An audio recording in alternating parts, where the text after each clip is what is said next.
Hello दोस्तों। आज हम लोग क्लास 9th का चैप्टर नंबर 5 करने वाले हैं साइंस का। और the name of the chapter is fundamental unit of life. ठीक है, लाइफ की जो फंडामेंटल यूनिट जिसको हम सेल कहते हैं उसके बारे में पढ़ने वाले हैं। तो फर्स्ट ऑफ ऑल हम सेल के एक स्ट्रक्चर को देख लेते हैं। This is the entire cell. ठीक है, सेल में बहुत सारे इसके ऑर्गन्स होते हैं। ये जो इसमें आप छोटे देख रहे हैं, जैसे ये गोल्जी अपरेटस हो गया, राइबोसोम्स हो गया, तो ये ना सारे सेल ऑर्गन्स कहलाते हैं। ठीक है, सो यहाँ पे इसको बहुत हम इलेबोरेटली इसको डिस्कस करेंगे, पर यहाँ पे मैं आपका एक छोटा सा इंट्रो करा देती हूँ सबसे। ठीक है, सबसे पहले क्या होता है, this is the entire cell. इसमें हमारा ये बात करें, this is known as the brain of the cell. ये आपका न्यूक्लियस कहलाता है। ठीक है, और न्यूक्लियस के ही अंदर आपका डीएनए जो होता है वो पाया जाता है। फिर उसके बाद हम साइटोप्लाज्म की बात करें। Cytoplasm is a kind of liquid जो इस पूरी एंटायर सेल में ना आपका फिल होता है। फिर सेल मेम्ब्रेन की बात करेंगे। This is the outer layer of the cell. ठीक है, और जो सेमी परमेबल इन नेचर होता है। What does mean by permeable? Permeable का मतलब होता है कोई चीज ऐसी जो अपने अंदर से चीजों को आने जाने में अलाउ करे। जैसे गेट कीपर होते हैं ना, गार्ड होते हैं, वो भी सेम ऐसे ही सेल मेम्ब्रेन होती है कि सेल के अंदर क्या चीज को आने के अलाउ करना है और किसको अलाउ नहीं करना है, ये चीज कंट्रोल करने का काम सेल मेम्ब्रेन करता है। ठीक है, फिर माइटोकॉन्ड्रियंस होते हैं। ये आपके power house of the cell कहलाते हैं। जितनी भी सेल के अंदर एनर्जी प्रोड्यूस होती है इन द फॉर्म ऑफ एटीपी यानी एडिनोसिन ट्राइफॉस्फेट के फॉर्म में, वो सारी माइटोकॉन्ड्रियंस के अंदर ही होती है। फिर हम बात करें न्यूक्लियस, हम बता चुकी हूँ मैं, डीएनए न्यूक्लियस के अंदर पाया जाता है। फिर हमारे एंडोप्लाज्मिक रेटिकुलम होते हैं। ये दो तरीके के होते हैं, एक होता है आपका स्मूथ एंडोप्लाज्मिक रेटिकुलम और एक होता है आपका रफ एंडोप्लाज्मिक रेटिकुलम। ठीक है, फिर हमारे लाइसोसोम्स होते हैं। These are also known as suicidal bag of the cell. Cell का अगर किसी पार्ट में, सेल के किसी ऑर्गन में अगर कोई प्रॉब्लम हो जाती है तो ये उस पार्ट को या पूरी सेल को डाइजेस्ट करने में हेल्पफुल होती हैं लाइजोसोम्स, क्योंकि ये सर्टेन टाइप ऑफ एंजाइम्स को रिलीज करते हैं जो एज अ बायो कैटलिस्ट काम करके उस सेल को पूरा डिस्पोज ऑफ करने में भी हेल्पफुल हो सकते हैं। ठीक है, फिर राइबोसोम्स होते हैं, प्रोटीन की सिंथेसिस में हेल्पफुल होते हैं। फिर हमारा गोल्जी अपरेटस हो गया, ये आपके लाइसोसोम्स को प्रोड्यूस करता है और एनर्जी को रिजर्व रखने में भी हेल्पफुल होता है। ये मैंने आपको ओवरव्यू दिया है जस्ट। अब हम इसको और डीपली एनालाइज करेंगे। ठीक है, सबसे पहले इंट्रोडक्शन की बात करें। So the body of all living organism is made up of cell. जितने भी लिविंग ऑर्गेनिज्म आप देखते हो वो सारे सेल से मिलकर बने होते हैं। या तो वो सिंगल सेलुलर हो सकते हैं, मतलब यूनिसेलुलर, जिनके अंदर सिर्फ एक सेल पाई जाती है। एग्जाम्पल के लिए आप अमीबा हो सकते हैं, पैरामीशियम हो सकते हैं, वो आपके सिंगल सेलुलर हो जाएंगे या यूनिसेलुलर हो जाते हैं। फिर आपके मल्टी सेलुलर ऑर्गेनिज्म होते हैं जिनके अंदर मोर देन वन सेल पाई जाती है। ठीक है, अब सेल अगर हम बात करें, this is the structural functional unit of life. ये एक ऐसी स्ट्रक्चरल या फंक्शनल यूनिट ऑफ लाइफ है जो अपना एक एंटायर सिस्टम को चला रही होती है। ठीक है, इसका खुद का ऐसा नहीं है कि ये सिर्फ बॉडी का पार्ट है, इसका अपना भी कुछ एग्जिस्टेंस होता है। तो ये आपकी सेल कहलाती है। फिर the term cell was first discovered, जो फर्स्ट यूज्ड है बाय रॉबर्ट हुक ने इसको किया था 1665 में, after observing the cork slice. तो उन्होंने जो कॉर्क होता है ना, बॉटल्स पे कॉर्क लगा होता है, उसको एनालाइज किया और तब उन्होंने देखा कि कुछ है ना, हनी बी के जो हनीकॉम्ब होता है उसके स्ट्रक्चर जैसा इसमें इन्होंने कुछ ऑब्जर्व किया। तो उन्होंने इस ईच एंड एवरी जो मतलब कंपार्टमेंट था उसको उन्होंने सेल का नाम दे दिया। ठीक है, फिर लेकिन उन्होंने ये जो काम अपना एक्सपेरिमेंट किया था ये कॉर्क पे किया था, और कॉर्क के अंदर आपकी डेड सेल्स होती हैं। ठीक है ना। फिर एंटोन वैन लीवेनहुक आया, discover the free living cell. अब इन्होंने फर्स्ट टाइम क्या किया, लिविंग सेल को डिस्कवर किया इन पॉन्ड वाटर, यानी जो आपका तालाब का पानी होता है उसमें जो पॉन्ड उसमें जो पानी होता है उसके अंदर इन्होंने फर्स्ट टाइम लिविंग सेल का एक तरह से डिस्कवर किया। ठीक है, फिर रॉबर्ट ब्राउन आए। रॉबर्ट ब्राउन 1831 में उन्होंने डिस्कवरी ऑफ द न्यूक्लियस किया। तो आपको ये चीजें याद रखनी है कि डिस्कवरी ऑफ न्यूक्लियस किसने किया है, रॉबर्ट ब्राउन ने किया है। फिर पुरकिंजे जो है उन्होंने 1839 में आपका कॉइन किया term protoplasm. Protoplasm is the मतलब जो यहाँ पे आपका ये लिक्विड फिलअप होता है ना, इसी को साइटोप्लाज्म एंड प्रोटोप्लाज्म कहा जाता है। दोनों के बीच में डिफरेंस भी होता है, वो हम आगे पढ़ेंगे। ठीक है, फिर सेशन एंड शेहवान से जो आए उन्होंने मतलब 1838 और 1839 में द सेल थ्योरी दी। ठीक है, और उन्होंने सेल थ्योरी क्या दी, उन्होंने क्या बताया, all the plant and animals are made up of cell. यानी जितने भी हमारे लिविंग ऑर्गेनिज्म होते हैं वो सारे सेल के मिलकर बने होते हैं। Cell is the basic unit of life, life यानी फंडामेंटल यूनिट ऑफ लाइफ। ठीक है, अब रुडोल्फ विर्चॉफ आए, उन्होंने क्या किया, all cell arises from the pre existing cell. तो इन्होंने 1855 में ये बात कही थी कि जितनी भी हमारी जो सेल्स होती है ना वो प्री एग्जिस्टिंग सेल्स है ना, वही उनके लिए बिल्डिंग मटेरियल का काम करती हैं और उसी से हमारी न्यू सेल्स का जनरेशन होता है। इवन जो एजिंग होती है, बुढ़ापा आता है एक तरह से हम कह सकते हैं, तो एजिंग भी प्रोसेस है, क्योंकि हमारे जो सेल का डिवीजन है, सेल की जो ग्रोथ होती है वो प्रॉपर तरीके से उतनी एफिशिएंट नहीं रहती है, तो इसलिए एजिंग होती है। ठीक है, और ऐसा माना जाता है 7 to 10 ईयर्स के बीच में ना जितनी भी आपकी जो सेल होती हैं वो अपने आप को मतलब चेंजेस हो जाते हैं उनका वापस से। ठीक है, फिर टाइप्स ऑफ ऑर्गेनिज्म की बात करें, यूनिसेलुलर, यूनि मतलब वन, ठीक है, और सेलुलर मतलब सेल, तो यानी ऐसे ऑर्गेनिज्म जिनके अंदर एक ही सेल होती है और वो जो सेल है ना वही सारे फंक्शंस को परफॉर्म कर रही होती है, तो उसे हम यूनिसेलुलर ऑर्गेनिज्म कहते हैं। ठीक है, जैसे मेटाबॉलिज्म हो गया, रिप्रोडक्शन हो गया, एक्सक्रेशन हो गया, ये सारे काम एक सिंगल सेल ही कर रही होते हैं। जैसे this is the example amoeba हम इसको बोल सकते हैं। ठीक है, अब यहाँ पे देखो अमीबा जो इसके अंदर वाटर के वैक्यूल्स भी आपको मिल जाएंगे। ठीक है, फिर आपको यूरोइड्स मिल जाएगा। इसमें आपको सबसे ज्यादा चीज समझनी है एक सूडोपोडिया। सूडोपोडिया क्या होता है, इसमें ना ब्रश लाइक स्ट्रक्चर्स होते हैं जिसकी वजह से जो अमीबा होता है, जैसे सपोज कर लो यहाँ पे फूड का कोई पार्ट पड़ा है तो ये जाके इसको कवर कर लेगा पहले पूरी तरफ से। ठीक है, और फिर धीरे धीरे करके इसको अंदर की तरफ ले लेगा। ठीक है, तो ये बाय सूडोपोडिया जो होता है, हिंदी में इनको पादाब कहा जाता है, उसके थ्रू ये एक जगह से दूसरी जगह मूव करता है।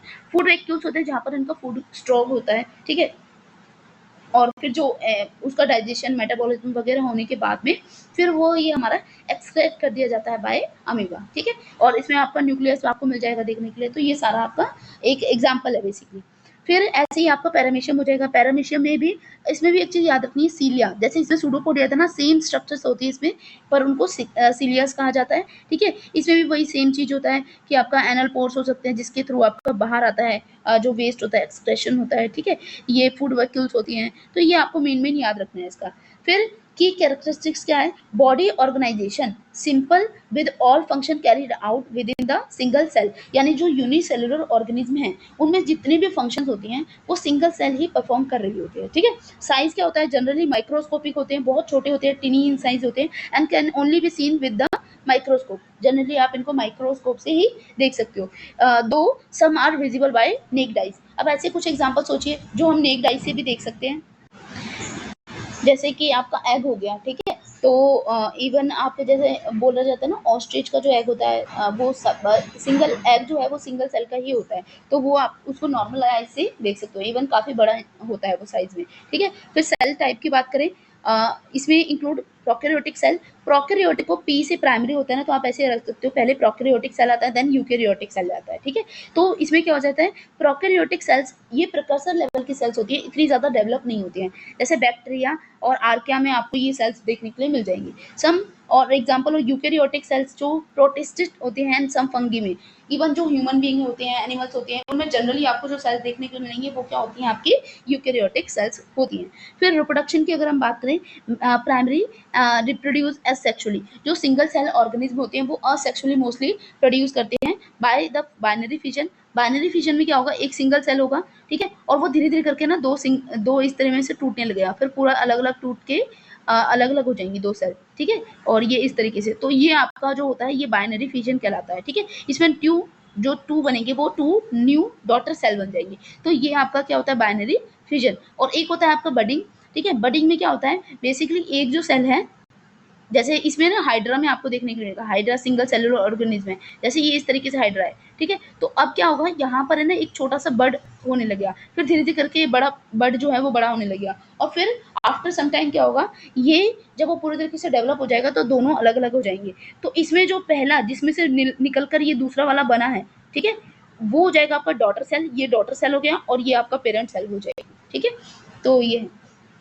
अब अगर हम बात करें life span, often has a short life span, क्योंकि ये इतनी ज़्यादा डेवलप नहीं होती हैं। ठीक है, इनके अंदर प्रॉपर तरीके से सेल ऑर्गन्स भी इवन प्रॉपर तरीके से डेवलप नहीं होते हैं, तो ये क्या होता है, इनका लाइफ स्पैन जो होता है वो काफ़ी कम होता है। The death of the single cell means the death of the organism, एक सेल का डेथ होने की वजह से ही आपका जो ऑर्गेनिज्म है वो डाई हो जाएगा। लेकिन ह्यूमन में क्या होता है, हर हमेशा सेल का जो एक तरह से डेथ होती रहती है और न्यू सेल उसी से फॉर्म होती रहती है। ठीक है, एग्जाम्पल क्या हो जाएगा, बैक्टीरिया हो जाएगा, बैक्टीरिया, ई कोली, अमीबा हो गया, पैरामीशियम हो गया, यीस्ट हो गया। So these are the example of what single cellular organism. इनके एडवांटेज क्या है, काफ़ी रैपिड प्रोडक्शन करते हैं, बाय बाइनरी फिजन ही हो गया, या फिर आपका जो हमने एक दूसरा वाला पढ़ा था ना बाइनरी फिजन के अलावा बर्डिंग, काफ़ी जल्दी होता है इनका प्रोडक्शन। ठीक है, लेकिन और ये हाई अडेप्टेबिलिटी को शो करते हैं। A simple structure and rapid reproduction, बहुत सिंपल सा स्ट्रक्चर होता है, कुछ एडवांस इसमें है नहीं, और रैपिड प्रोडक्शन करते हैं ये लोग, ठीक है। And quick adaptation to the environment, environment के अकॉर्डिंग बहुत जल्दी एक तरह से अडेप्ट हो जाते हैं। एग्जाम्पल समझिए, जैसे आपने ना सपोज करिए मिल्क है, मिल्क को नॉर्मल रूम टेम्परेचर पे थोड़े टाइम के लिए छोड़ दिया, तो आफ्टर से लाइक 4 to 5 आवर्स वो क्या होगा, उसके अंदर बहुत सारा मतलब वो है ना पूरा उसका कर्ड की तरह कन्वर्ट हो जाएगा। तो बेसिकली क्या है, उसके अंदर जो बैक्टीरियाज हैं वो ग्रोथ कर लगी, बहुत ज़्यादा तेज़ी से ग्रोथ करा, और वो एक तरह से दूध को उन्होंने खराब कर दिया। फिर लो एनर्जी रिक्वायरमेंट होता है, इनको काफ़ी कम रिक्वायरमेंट एनर्जी होती है, ठीक है, और सस्टेन करते हैं themselves to compare the larger organism. Larger organism है तो उसको एनर्जी भी ज़्यादा चाहिए होती है, ठीक है। फिर डिसएडवांटेज क्या है, लिमिटेड कॉम्प्लेक्सिटी, ठीक है, single cell can not achieve the size and specialise function and multicellular organism, क्योंकि सिंगल सेल ऑर्गेनिज्म है, मल्टी सेलुलर ये बन भी नहीं सकते हैं, तो ये लिमिटेड, इनकी कॉम्प्लेक्सिटी जो होती है वो लिमिटेड होती है, ठीक है। फिर हाई वल्नरेबिलिटी होते हैं, बहुत जल्दी इनकी डेथ भी हो जाती है, ठीक है, sudden death of the organism, making it susceptible to the sudden environmental change and toxins, थोड़ा बहुत अगर चेंजेस आते हैं तो उसकी वजह से इनकी डेथ हो जाती है। स्मॉलर इन साइज होते हैं, ठीक है, restricted to the microscopic size due to the surface area volume constraint, ठीक है, तो ये बहुत ही ज़्यादा छोटे रह जाते हैं। एनिमल मल्टी सेलुलर जो ऑर्गेनिज्म होते हैं उनके अंदर क्या होता है, डिफरेंट सेल होती है जो स्पेशलाइज फंक्शन करने के लिए होती है, ठीक है, यानी इनके अंदर क्या होता है, डिवीजन ऑफ लेबर हो रखा होता है, मतलब क्या काम किस पर्टिकुलर ऑर्गन का है, किस पर्टिकुलर टिश्यूज का, किस पर्टिकुलर सेल का है, वो वही काम को कर रही होती है, ठीक है, तो वो होते हैं आपके मल्टी सेलुलर ऑर्गेनिज्म, ठीक है। सेल जो होती है वो ऑर्गेनाइज होती है टिश्यूज में, ऑर्गन्स में, organ system and carry out the complex life processes, ठीक है। फिर की कैरेक्टरिस्टिक्स क्या है, कॉम्प्लेक्स होती हैं बॉडी, अगर ऑर्गेनाइजेशन की बात करें कॉम्प्लेक्स होती है, डिवीजन ऑफ लेबर हो रखा होता है, and cellular tissues organ cell level system ये बनाती है। साइज जनरली माइक्रोस्कोपिक होता है, विजिबल बाय नेक्ड आइज हो सकता है, नहीं भी हो सकता है, ठीक है, हमेशा ऐसा नहीं होता है कि जरूरी होगा। फिर cell type only include eukaryotic such as plant, animal और मोस्टली फंगी आपके जो इसके एग्जाम्पल हो जाएंगे। फिर रिप्रोडक्शन की बात करें, बहुत सेक्सुअली एंड असेक्सुअली दोनों तरीके का रिप्रोडक्शन आपको देखने के लिए इसमें मिल जाएगा। फिर लाइफ स्पैन की बात करें, generally has longer life span than जो यूनिसेलुलर ऑर्गेनिज्म है, ठीक है, और can survive and replace damage और ओल्ड सेल, तो जो सेल डैमेज हो जाती है उससे न्यू सेल्स इसमें फॉर्मेशन हो जाती है। एग्जाम्पल हो जाएगा ह्यूमन हो गया, प्लांट हो गया, एनिमल हो गया, मशरूम्स हो गए, mushrooms are the example of fungi, ठीक है, mushrooms are the example of fungi. फिर एडवांटेज की बात क्या है, सेल स्पेशलाइजेशन होता है, डिवीजन ऑफ द लेबर होता है, ठीक है। सो यहाँ पे जो सेल्स हैं, जैसे कुछ सेल्स होंगी जो आपकी आईज के अंदर होंगी, तो उनका जो वो हमारे विजन को क्लियर बनाने में हेल्पफुल होती है, ठीक है, वो अपनी आई से रिलेटेड ही सेल है, उसका यूज आपका ईयर से रिलेटेड नहीं हो सकता है, ठीक है, तो वो स्पेशलाइज होती हैं अपने काम के लिए। फिर increase size, a large body size offer competitive advantages such as deterring predator, ठीक है, तो वो अपने प्रेडेटर से डिटर करने के लिए इंक्रीज इन साइज हो जाती हैं। लॉन्गर लाइफ स्पैन होता है इनका, कॉम्प्लेक्स फंक्शन होते हैं, ठीक है। डिसएडवांटेज क्या होते हैं, हाई एनर्जी रिक्वायरमेंट होती है इनको, क्योंकि कॉम्प्लेक्स बॉडी होती है तो इसलिए इनको काफ़ी ज़्यादा एनर्जी रिक्वायर्ड होती है, सो दैट कि वो अपने आप को ग्रो कर सके, अपने आप को मेंटेन रख सके, ठीक है। फिर क्या हो गया, कॉम्प्लेक्स कोऑर्डिनेशन होता है, ठीक है, coordination among the specialised cell is complex can lead to the dysfunction and disease if communication fails, तो अगर प्रॉपर तरीके से कम्युनिकेशन का फेल हो जाएगा तो उस केस में पर्सन जो होता है वो डिसीज हो सकता है ना, and sometime it can be lethal as well. फिर इंक्रीज रिस्क ऑफ डिसीज कर देता है, failure of cell regulation can lead to the disease like cancers, अगर आपकी सेल, कैंसर क्या है, uncontrollable growth of the cell, ठीक है, तो अगर वहाँ पे प्रॉपर तरीके से एक कंट्रोल नहीं होगा सेल का, तो इस वजह से कई बार क्या होता है, कैंसर सेल ग्रो होने लगती हैं, जैसे ट्यूमर भी ग्रो हो जाता है समटाइम, ठीक है। Infection can be spread throughout the body.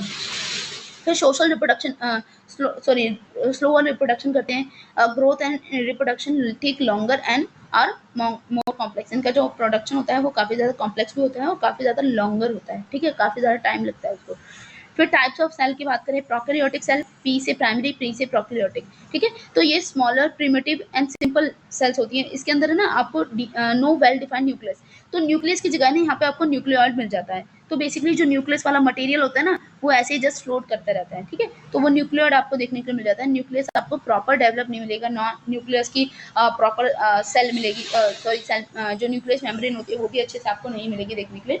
DNA lies in the nucleoid region, तो जो डीएनए होता है सेल का वो कहाँ रहता है, न्यूक्लियोइड वाले रीजन में, ठीक है। स्मॉल साइज होती है, स्मॉल इन साइज होती है, जैसे 1 to 10 आपका माइक्रोमीटर, ठीक है, इतनी हो सकती है। ऑर्गेनल्स जो होते हैं प्रेजेंट होते हैं एक्सेप्ट राइबोसोम। तो इसके अंदर आपको राइबोसोम जो होती है वो देखने के लिए नहीं मिलेंगे, इसको आप अंडरलाइन भी कर सकते हो कि इसके अंदर आपको राइबोसोम्स देखने के लिए मिलते हैं, ठीक है।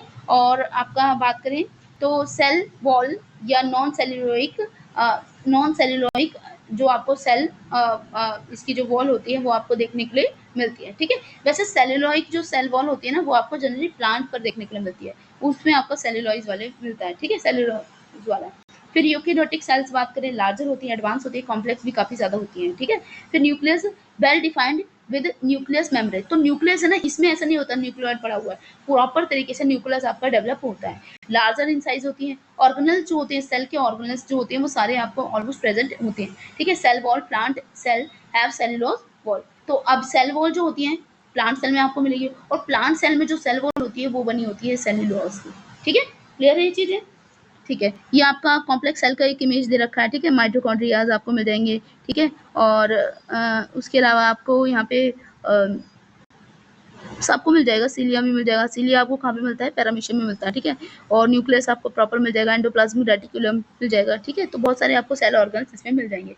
अब सेल्स की अगर हम बात करें स्ट्रक्चर की, तो पहला हो जाएगा आपका सेल मेम्ब्रेन और दूसरा हो जाएगा प्रोटोप्लाज्म। सेल मेम्ब्रेन में प्रोटोप्लाज्म में आपके साइटोप्लाज्म होता है और दूसरा होता है आपका न्यूक्लियस। न्यूक्लियस में आपका न्यूक्लियस मेम्ब्रेन हो जाएगा, न्यूक्लियोप्लाज्म हो जाएगा, न्यूक्लियोइड्स हो जाएगा और आपका क्रोमेटिन थ्रेड्स हो जाएगा। इसी से हमारा डीएनए एक्सट्रैक्ट किया जाता है, ठीक है। फिर हमारा क्या हो जाएगा? साइटोप्लाज्म, इसमें साइटोसोल्स हो जाएगा। साइटोसोल्स एंड सेल ऑर्गन्स। साइटोसोल्स जो लिक्विड उसके अंदर प्रेजेंट है, जेली की तरह है, ठीक है। और सेल ऑर्गन्स हो जाएगा। तो ऐसे हो जाते हैं कुछ सेल ऑर्गन्स जिनमें सिंगल मेम्ब्रेन है, ठीक है। एंडोप्लाज्मिक रेटिकुलम हो गया, जिसे ईआर बोलते हैं, ठीक है। गोल्जी बॉडीज हो गया, लाइसोसोम्स हो गया, वॉक्यूल्स हो गया, इनके अंदर आपको सिंगल सेल मेम्ब्रेन मिलेगी, ठीक है। डबल वाले क्या हो जाएंगे? प्लास्टिड्स हो गया, प्लास्टिड्स आपको एनिमल्स में देखने के लिए मिलेगा। और माइटोकॉन्ड्रिया जो होता है, प्लास्टिड जो होता है वो आपको प्लांट्स में देखने के लिए मिलेगा। प्लास्टिक और प्लांट एक जैसा है ना, सिमिलर सा वर्ड, तो याद रख सकते हैं। माइटोकॉन्ड्रिया जो होता है उसमें भी आपको डबल मेम्ब्रेन देखने के लिए मिलता है। फिर नॉन मेम्ब्रेन, जिनके ऊपर मेम्ब्रेन होती नहीं है, तो वो राइबोसोम्स में नहीं होती है, और सेंट्रोसोम्स में भी आपको ये जो देखने के लिए नहीं मिलता है। अच्छा, अभी हमने देखा था यूनिसेलुलर ऑर्गेनिज्म जो होती हैं, ठीक है। यूनिसेलुलर नहीं, बेसिकली आपका जो प्रोकैरियोटिक सेल्स होती हैं उसके अंदर आपको राइबोसोम्स देखने के लिए नहीं मिल जाते, ठीक है। याद रखना ये भी चीज़ें। अब प्लाज्मा मेम्ब्रेन की बात करें तो ये थोड़ा सा हमने बात भी की थी, अब थोड़ा सा अच्छे से देख लेते हैं। थिन डेलिकेट लिविंग बाउंड्री होती है, लिविंग बाउंड्री होती है, ठीक है। डेड सेल से नहीं बनी होती है, ये लिविंग सेल से मिलकर बनी होती है, और ये मेनली आपका प्रोटीन और लिपिड से मिलकर बनी होती है, प्रोटीन और लिपिड से, ठीक है।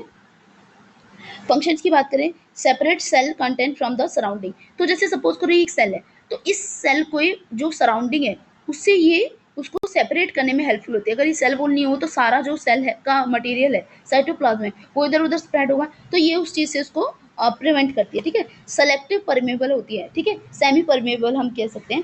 कुछ चीज़ों को तो अलाउ करती है अंदर आना और कुछ चीज़ों को अलाउ नहीं करती है, ठीक है। तो ये सेलेक्टिव परमेबल होती है। फिर helps in diffusion, osmosis and active transport. तो कोई चीज़ सेल के अंदर कितना आएगी, कितनी क्वांटिटी में आएगी, है ना, तो इस चीज़ के बाहर से और अंदर की एक तरह से क्वांटिटीज़ को मेंटेन रखना, ये सारे काम आपका कौन करता है?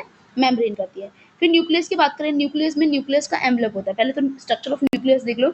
न्यूक्लियस में भी आपको पोर्स मिल जाएंगी, ठीक है। कुछ चीज़ें अलाउ करते हैं अंदर आने की तरफ, ये एनवेलप ऑफ न्यूक्लियस। फिर हमारा जो बात करें न्यूक्लियस हो जाएगा, ठीक है। न्यूक्लियोप्लाज्म हो जाएगा। Nucleoplasm is kind of like जैसे साइटोप्लाज्म होता है ना, वैसे न्यूक्लियस के अंदर जो लिक्विड जेली लाइक लिक्विड होता है उसे हम न्यूक्लियोप्लाज्म बोलते हैं। फिर क्रोमेटिन हो जाएगा, ठीक है। क्रोमेटिन जो होता है इसके अंदर थ्रेड लाइक स्ट्रक्चर होता है, वही उसी से हमारा डीएनए को एक्सट्रैक्ट किया जाता है। फिर एंडोप्लाज्मिक रेटिकुलम हो जाएगा। ये 2 टाइप के होते हैं, स्मूथ एंडोप्लाज्मिक रेटिकुलम और रफ एंडोप्लाज्मिक रेटिकुलम।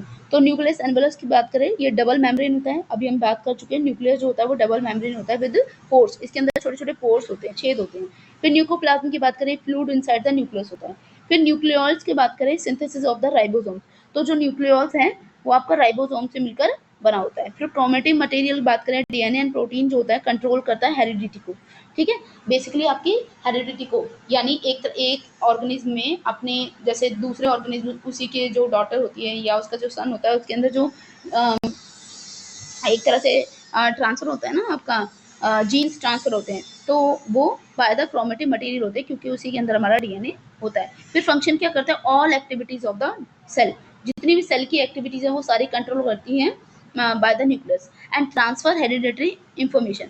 किसी पर्सन की आईज अगर ब्लू है तो बहुत ज़्यादा चांसेस हैं कि उनके ग्रैंडपा या उनकी जो उनकी मतलब जो लीनिएज चलती आ रही है मैट्रिलिनियल या फिर पैट्रिलिनियल, वहाँ से उनका हो सकता है कि किसी ना किसी की आइज ब्लू होंगी, क्योंकि जीन्स जो होती हैं वो कॉपी होती हैं। ठीक है, सो ये of life because it is the location for all vital processes. यहाँ पर ही आपके सारे वाइटल जो इंपॉर्टेंट प्रोसेसेस हैं वो सारे होते हैं, including metabolism, growth and reproduction. ठीक है, कंपोजिशन की बात करें, प्राइमरी कंसिस्ट ऑफ, इसके अंदर 70 to 90% वाटर होता है, along with some protein, lipids, carbohydrates, nucleic acid, ये सब आपको देखने के लिए मिल जाएगा। फिर नोट इसमें एक इम्पॉर्टेंट है, क्या है, protoplasm is less commonly used in the modern biology as scientist now know that cytoplasm is the highly complex structure, not a simple homogeneous substance. तो ये जो आप प्रोटोप्लाज्म देखते हो इसकी जगह आपको यहाँ पर साइटोप्लाज्म देखने के लिए मिल जाएगा वर्ड। फिर साइटोप्लाज्म की बात करें, it is the semi fluid, ये सेमी फ्लूइड ऑलमोस्ट थिक, बहुत थिक सा फ्लूइड होता है। ठीक है, और इसमें ट्रांसल्यूसेंट होता है, मतलब थोड़ा बहुत ट्रांसपेरेंट और जो ओपेक होता है, उन दोनों के बीच का एक स्ट्रक्चर होता है, enclose by the cell membrane. ठीक है, and surround the suspend all the cell organs except the nucleus. तो ये आपको न्यूक्लियस को छोड़कर आपकी जो सेल है, सेल मेम्ब्रेन के अंदर और न्यूक्लियस के बाहर, यहाँ वाले एरिया में आपको सारी जगह पर मिल जाएगा क्या, साइटोप्लाज्म। इसके कंपोनेंट क्या हो जाएंगे, साइटोप्लाज्म कंटेन 3 मेन कंपोनेंट। पहला हो जाएगा साइटोसोल्स, फिर हो जाएगा ऑर्गन्स, और फिर होता है साइटोस्केलेटन। साइटोसोल्स क्या होते हैं, ये जेल लाइक लिक्विड पोर्शन होता है of cytoplasm where most metabolic reaction occur in the glycolysis. ठीक है, तो बेसिकली जो आपका लिक्विड वाला स्ट्रक्चर है ना, जेल लाइक स्ट्रक्चर है, उसको आप साइटोसोल्स कहते हैं। ठीक है, फिर हमारा सेल ऑर्गन्स आ जाता है, जैसे हमने पढ़ा था जैसे गोल्जी अपरेटस हो गया, माइटोकॉन्ड्रिया आ गया, एंडोप्लाज्मिक रेटिकुलम। जो सेल ऑर्गन्स होते हैं ना, वो होते हैं सेल के एक तरह से ऐसे स्पेसिफिक ऑर्गन जो सेल को फंक्शन करने में हेल्पफुल होते हैं। फिर साइटोस्केलेटन क्या होता है, a network of protein and filament that provide the structural support to help the cell movement. ठीक है, तो सेल को एक जगह से दूसरी जगह मूवमेंट में हेल्पफुल होते हैं cytoskeleton.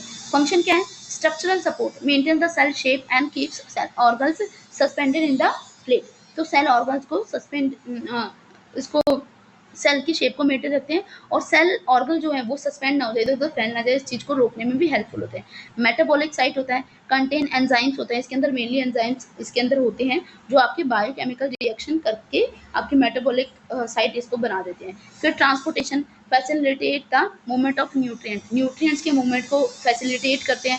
Waste and organs throughout the cell through process called cytoplasmic streaming. ठीक है, अब इन prokaryotic, the organism like bacteria which lack nucleus, the cytoplasm contain all the genetic material and other cellular contents। तो उसके अंदर आपको nucleus तो है नहीं प्रॉपर तरीके से, न्यूक्लियोइड है, तो सेल ऑर्गन जो प्रोकैरियोट होते हैं उनमें आपको सारी जगह पे आपको जेनेटिक मटेरियल की तरह साइटोप्लाज्म मिल जाएगा। फिर एंडोप्लाज्मिक रेटिकुलम, एक बार इसकी पिक्चर भी देख लीजिए।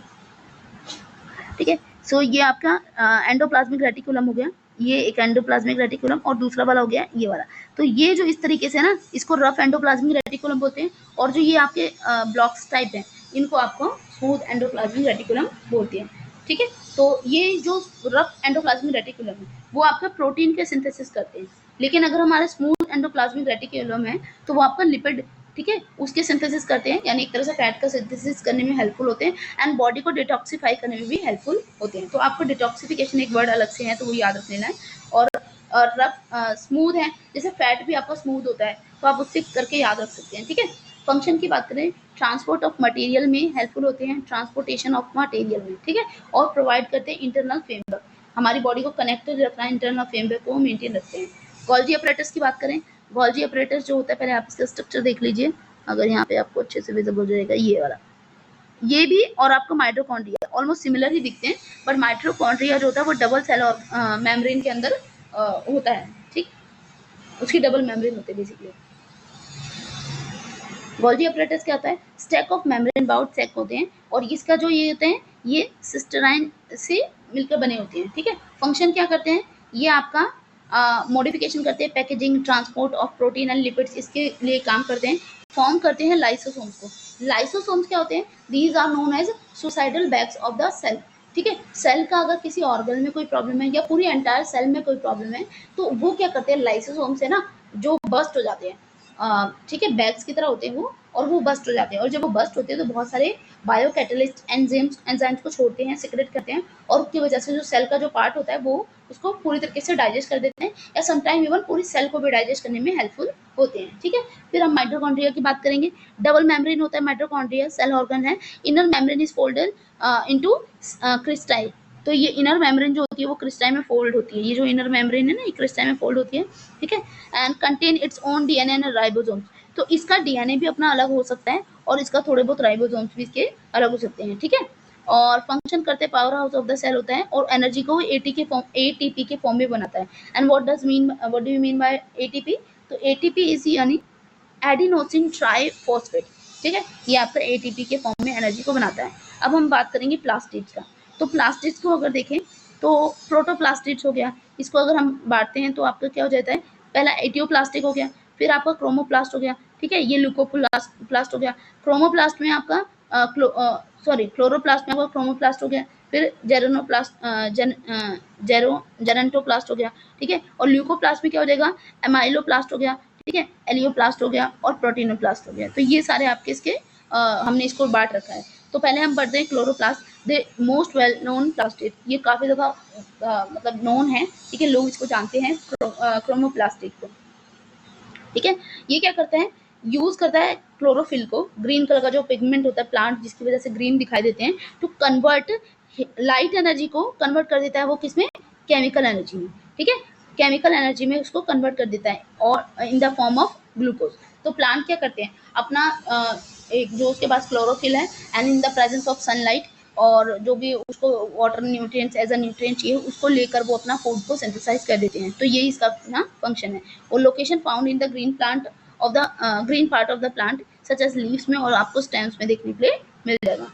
क्रोमोप्लास्ट क्या होता है, ये कलरफुल प्लास्टिक्स होते हैं, synthesise and store the pigment other than chlorophyll. Chlorophyll के अलावा जो पिगमेंट आता है प्लांट के अंदर वो आपका क्रोमोप्लास्ट की वजह से होता है। जैसे फ्लावर जो होते हैं डिफरेंट डिफरेंट कलर के होते हैं, फ्रूट्स हो गया। ठीक है, ये आपका ageing leave their vibrant yellow orange, ये सारे कलर जो होते हैं वो आपको क्रोमोप्लास्ट की वजह से देखने के लिए मिलते हैं। और ये क्योंकि इतने ज़्यादा कलरफुल बना देते हैं, इस वजह से जो पॉलिनेटर होते हैं, फॉर एग्जांपल बीज, हनी बीज जो होते हैं, वो इसमें मतलब इसकी तरफ अट्रैक्ट होते हैं। ठीक है, और फिर क्या करते हैं, जब अट्रैक्ट होते हैं तो यहाँ से सीड, जब वो वहाँ पे पॉलन पे बैठते हैं तो वहाँ पे उनके जो पॉलन्स होते हैं, ठीक है, पॉलन ग्रेन्स जो होते हैं वो उनकी बॉडी पे चिपक जाते हैं, और फिर वो नए नए प्लांट्स के बनने में हेल्पफुल भी होते हैं। Example, the transformation of the green chloroplast into red chromoplast is why a tomato changes its colour as it ripen. तो पहले इनिशियल लेवल पे कैसा होता है, ग्रीन कलर का होता है, पर जो उसके अंदर क्लोरोप्लास्ट है वो अपना कलर क्रोमोप्लास्ट में कन्वर्ट करके और धीरे धीरे करके वो रेड कलर का दिखने लग जाता है। ठीक है, ल्यूकोप्लास्ट क्या हो जाएगा, ये कलरलेस होते हैं, नॉन पिगमेंट होते हैं, मतलब कोई कलर नहीं है इनके पास, and found in non photosynthesis part of the plant, like root और सीड में आपको मिल जाएगा क्या, ल्यूकोप्लास्ट। फिर function primary serve as the storage centre, ये स्टोरेज सेंटर की तरह काम करते हैं फॉर द न्यूट्रिएंट्स के लिए। सब टाइप क्या हो जाता है, एमिलोप्लास्ट हो सकता है, ये क्या करेगा, ये स्टोर करेगा स्टार्च को, एमिलोप्लास्ट। ठीक है, एमाइलेज वैसे एक ह्यूमन के अंदर एक वो होता है, मतलब एंजाइम होता है, तो वो स्टार्च के डेवलप डाइजेशन में हेल्पफुल होता है। तो अगर आपको ऐसे याद रही तो आप याद रख सकते हो, एमाइलोप्लास्ट जो होता है वो स्टार्च से रिलेटेड है। ठीक है, एलियोप्लास्ट जो है वो फैट्स एंड ऑयल से रिलेटेड है, एमिलोप्लास्ट किससे है, फैट्स एंड ऑयल से रिलेटेड है। ठीक है, एंड प्रोटीनोप्लास्ट जो होता है वो प्रोटीन से रिलेटेड है। तो आप प्रोटीनोप्लास्ट याद रख सकते हो, प्रोटीन से रिलेटेड है, एमिलोप्लास्ट याद रख सकते हो, स्टार्च से रिलेटेड है, और जो बचा हुआ जो फैट है, ऑयल है, उससे रिलेटेड आपका एलियोप्लास्ट है। ठीक है, क्लियर है। फिर जेरोंटोप्लास्ट क्या होता है, ये क्लोरोप्लास्ट होते हैं। ठीक है, that undergoing the ageing process. ठीक है, तो ये एजिंग प्रोसेस के थ्रू मतलब अंडर गो कर रहे हैं, and they help dismantle the photosynthesis machinery in plant and which is why leaf change the colour in autumn. तो ये जेरेंटोप्लास्ट जो होता है, ये जो ऑटम में लीव्स बिल्कुल ऑलमोस्ट ड्राई हो जाती हैं, अपना कलर को चेंज कर लेती है, येलोइश हो जाती हैं, तो ये आपका जेरेंटोप्लास्ट की वजह से होता है। एटियोप्लास्ट क्या हो जाता है, ये प्रकर्षण है टू द क्लोरोप्लास्ट, क्लोरोप्लास्ट का प्रकर्षण है, found in the plant grown in the darkness. जो भी प्लांट आपके डार्कनेस में ग्रो करते हैं वहां पर आपको मिल जाएगा एटियोप्लास्ट। ठीक है, इसमें येलो क्लोरोफिल होता है, इसके अंदर कौन सा क्लोरोफिल होता है, येलो क्लोरोफिल होता है, and precursor will develop into the functional chloroplast when exposed to the light. तो जब आपका ये लाइट में मतलब ये आपका फोटोसिंथेसिस करने लगेगा और प्रॉपर तरीके से आपका क्लोरोप्लास्ट में कन्वर्ट हो जाएगा जब हम इसे लाइट में रखेंगे। ठीक है, इतना क्लियर है?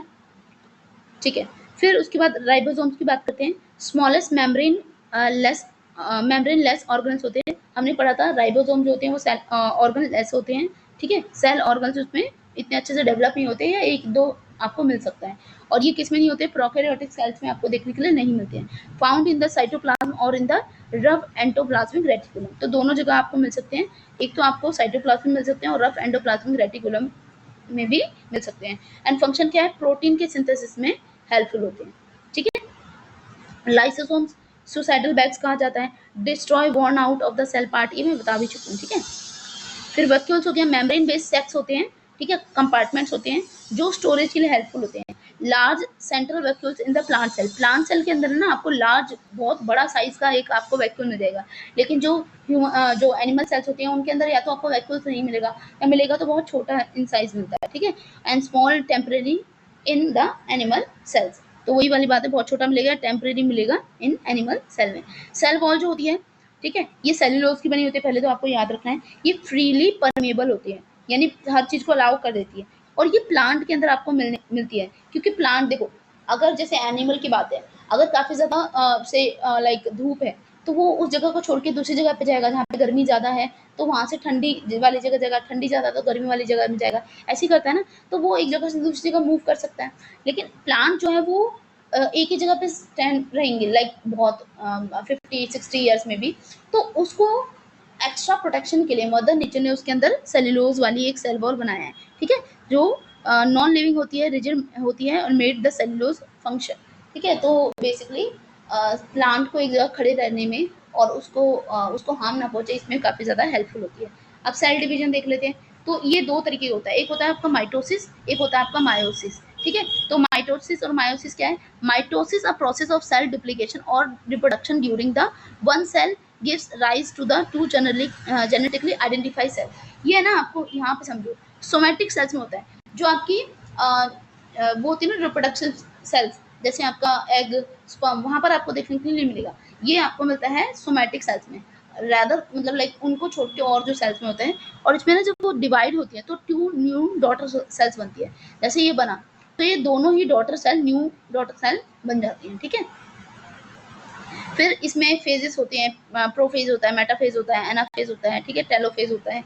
फिर help in the growth and repair, growth और रिपेयर में, क्योंकि माइटोसिस होता है हमारी बॉडी में, तभी तो हमारी बॉडी जो होती है क्या कर पाती है, वो उसमें जो सेल्स हैं वो एक तरफ से डिवाइड हो के नई नई सेल्स बनती हैं। ठीक है, तो ये होता है। फिर मायोसिस अगर हम बात करें, ये रिप्रोडक्टिव सेल्स में होता है, और इसमें जब ये डिवाइड होता है ना, तो 4 डॉटर सेल्स बनती है, ये सारी क्या बनेगी, 4 डॉटर सेल्स बनेंगी। ठीक है, और इसमें वन पेरेंट 4 डॉटर सेल, एक पेरेंट से 4 डॉटर सेल बनती है। और इसमें होता क्या है ना, एक बार ध्यान रखना, कुछ कैरेक्टरिस्टिक्स फादर से आ रही हैं, कुछ कैरेक्टरिस्टिक्स मदर से आ रही हैं। ठीक है, तो कुछ कैरेक्टरिस्टिक्स आपको फादर से देखने के लिए मिल जाएंगी, और कुछ आपको मदर से देखने के लिए मिल जाएंगी। तो ये आपको माइटोसिस में होता है, मायोसिस में, सॉरी। ठीक है, यहाँ पे आप देख सकते हो 1 डिवीजन होता है, इसके अंदर 2 डिवीजन होते हैं। डॉटर सेल जेनेटिकली डिफरेंट होती हैं, क्योंकि ये आपका मायोसिस है, मायोटिक में जेनेटिकली वो बिल्कुल आइडेंटिकल होती हैं। आइडेंटिकल का मतलब हो जाता है बिल्कुल सेम हो जाना। ठीक है, और daughter has 23 chromosomes from one parent and 23 chromosome from another parent भी आएगा, लेकिन यहाँ पर क्या होता है, 46 क्रोमोसोम जो डॉटर सेल बनेंगे ना, पूरे के पूरे 46 क्रोमोसोम एज इट इज उसमें कॉपी हो जाते हैं। ठीक है, तो ये आपको देखने को मिलेगा। फिर इन दोनों में सिमिलरिटी क्या है, start with the diploid cell से स्टार्ट होता है, डीएनए रेप्लिकेट करता है, अकर सेम बेसिक स्टेप्स, ठीक है, मेक न्यू सेल्स। तो ये सारा हो गया। फिर प्लांट सेल की बात करें, इसमें आपको सेल वॉल देखने के लिए मिल जाएगा। सेल वॉल क्यों मिलता है, ताकि वो प्लांट को और ज़्यादा स्ट्रेंथन कर सके। ठीक है, फिर इसके अंदर आपको क्लोरोप्लास्ट मिल जाता है, which chlorophyll that must be that help in photosynthesis, process करता है लार्ज सेंट्रल वॉक्यूल्स, इनके अंदर आपको देखने के लिए मिल जाती हैं। ठीक है, और प्लास्टिड्स मिल जाएगा, क्लोरोप्लास्ट मिल जाएगा, क्रोमोप्लास्ट हो जाएगा, एमिलोप्लास्ट हो जाएगा। ठीक है, तो एमिलोप्लास्ट क्या होता है, स्टार्च को एक तरह से स्टोर करने में हेल्पफुल होता है। क्रोमोप्लास्ट जो प्लांट के जो फ्रूट्स वगैरह होते हैं उनको कलर देने का काम करता है, और क्लोरोप्लास्ट क्या करता है, ये ग्रीन कलर का पिगमेंट जो होता है वो क्रिएट करता है उसके अंदर। यूजुअली लैक्स इन सेंट्रीओल्स, इनके अंदर सेंट्रीओल्स जो होते हैं वो नहीं होते हैं, एंड दे दो द लोअर प्लांट में हैव देम कुछ जो लोअर प्लांट होते हैं उनके अंदर आपको सेंट्रियोल्स भी मिल जाएंगे, अदरवाइज नहीं तो सेंट्रियोल्स इनके अंदर एब्सेंट होते हैं। Store energy in the form of starch, amyloplast करता है ना ऐसे, ठीक है। फिर nutrition is autotrophic, autotrophic nutrition करते हैं, मतलब ये अपने फूड को खुद सिंथेसाइज करते हैं by the process of photosynthesis, जिसमें ये क्लोरोफिल को, सनलाइट को, वाटर को इनकलकेट करके उससे अपना न्यूट्रिशन को बनाते हैं, ठीक है। एनिमल सेल की हम बात करें, do have the cell wall, do not have the cell wall, इनके अंदर आपको सेल वॉल नहीं मिलती है, ठीक है। और सेल मेम्ब्रेन आपको जनरली प्रेजेंट रहती है, और ये मोर फ्लेक्सिबल होते हैं, ठीक है, क्योंकि सेल वॉल जो होती है उनको और ज़्यादा रिजिडिटी प्रोवाइड करती है ना, लेकिन जो इनके अंदर तो एनिमल सेल के अंदर होती नहीं है, तो इनको इतनी ज़्यादा रिजिड नहीं होने देते हैं, ठीक है। फिर क्या होता है, स्मॉल एंड टेम्परेरी वॉक्यूल्स आपको मिल जाएगी, क्लोरोप्लास्ट इसके अंदर नहीं रहता है, ठीक है। फिर do not have plastics, plastics मैंने आपको बताया ये किसके अंदर, एनिमल के सॉरी प्लांट के अंदर मिलता है, तो ये एनिमल सेल में नहीं होगा। प्रोसेस करता है, इसके अंदर आपको सेंट्रियोल्स मिल जाएंगे which help in the cell division, जो सेल डिवीजन में हेल्पफुल होते हैं। स्टोर करते हैं एनर्जी को in the form of glycogen, glycogen के फॉर्म में एनर्जी को फॉर्म मतलब स्टोर करेंगे। And nutrition is heterotropic, heterotropic का न्यूट्रिशन का मतलब क्या है कि अपने फूड को खुद सिंथेसाइज नहीं करते हैं, ये डिपेंड करते हैं अदर ऑर्गेनिज्म पे फॉर देयर फूड। जैसे हो सकता है कि वो लाइक हर्बीवोर्स हो, तो हर्ब्स वगैरह खा के वो अपने आप को सर्वाइव करा रहे हैं, या फिर वो कार्निवोर्स भी हो सकते हैं या ओमनिवोर्स भी हो सकते हैं, तो बेसिकली ये सारा है। Lysosomes are more common and important the cell organism for the digestion, animal cell में लाइसोसोम्स जो आपको पाए जाते हैं वो काफ़ी ज़्यादा इंपॉर्टेंट होते हैं, सेल को डाइजेशन में हेल्पफुल होते हैं, ठीक है। सिमिलरिटी क्या है कि बाकी सारी जो चीज़ें हैं वो आपको सेल में एज इट इज़ मिल जाएंगी, ठीक है। फिर ये यूकेरियोटिक सेल्स हो गया, आप इसको थोड़ा डिफरेंस देख सकते हो। यूकेरियोटिक सेल में जो होता है जैसे यहाँ पे आप देख सकते हो प्लांट सेल और एनिमल सेल है, इसमें देखो वैक्यूल कितना बड़ा है, even more than the nucleus, but यहाँ पर आपको वैक्यूल्स बहुत छोटे छोटे मिलेंगे, ठीक है, और न्यूक्लियस सबसे बड़ा होता है, ठीक है। फिर इसमें जो प्लांट सेल होते हैं उनके अंदर लाइसोसोम्स नहीं मिलेंगे आपको, ठीक है, सेंट्रोसोम्स भी नहीं मिलेंगे, क्लोरोप्लास्ट होता है, ठीक है, और लास्ट सेंट्रल वॉक्यूल्स होती हैं, सेल वॉल होती है, और यहाँ पर आपको नो सेल वॉल मिलेगी, सेल वॉल नहीं मिलती है प्लांट सेल में, एनिमल सेल में, ठीक है। न्यूमरस स्मॉल वैक्यूल्स होती है, सिंगल लार्ज वैक्यूल्स नहीं मिलेगी, ठीक है। फिर नो क्लोरोप्लास्ट होता है, हेटरोट्रॉप्स होते हैं क्योंकि सेंट्रोसोल्स आपको सेंट्रोसोम्स एंड लाइसोसोम्स, ठीक है। आई थिंक आपको क्लियर हो गया होगा। Thank you.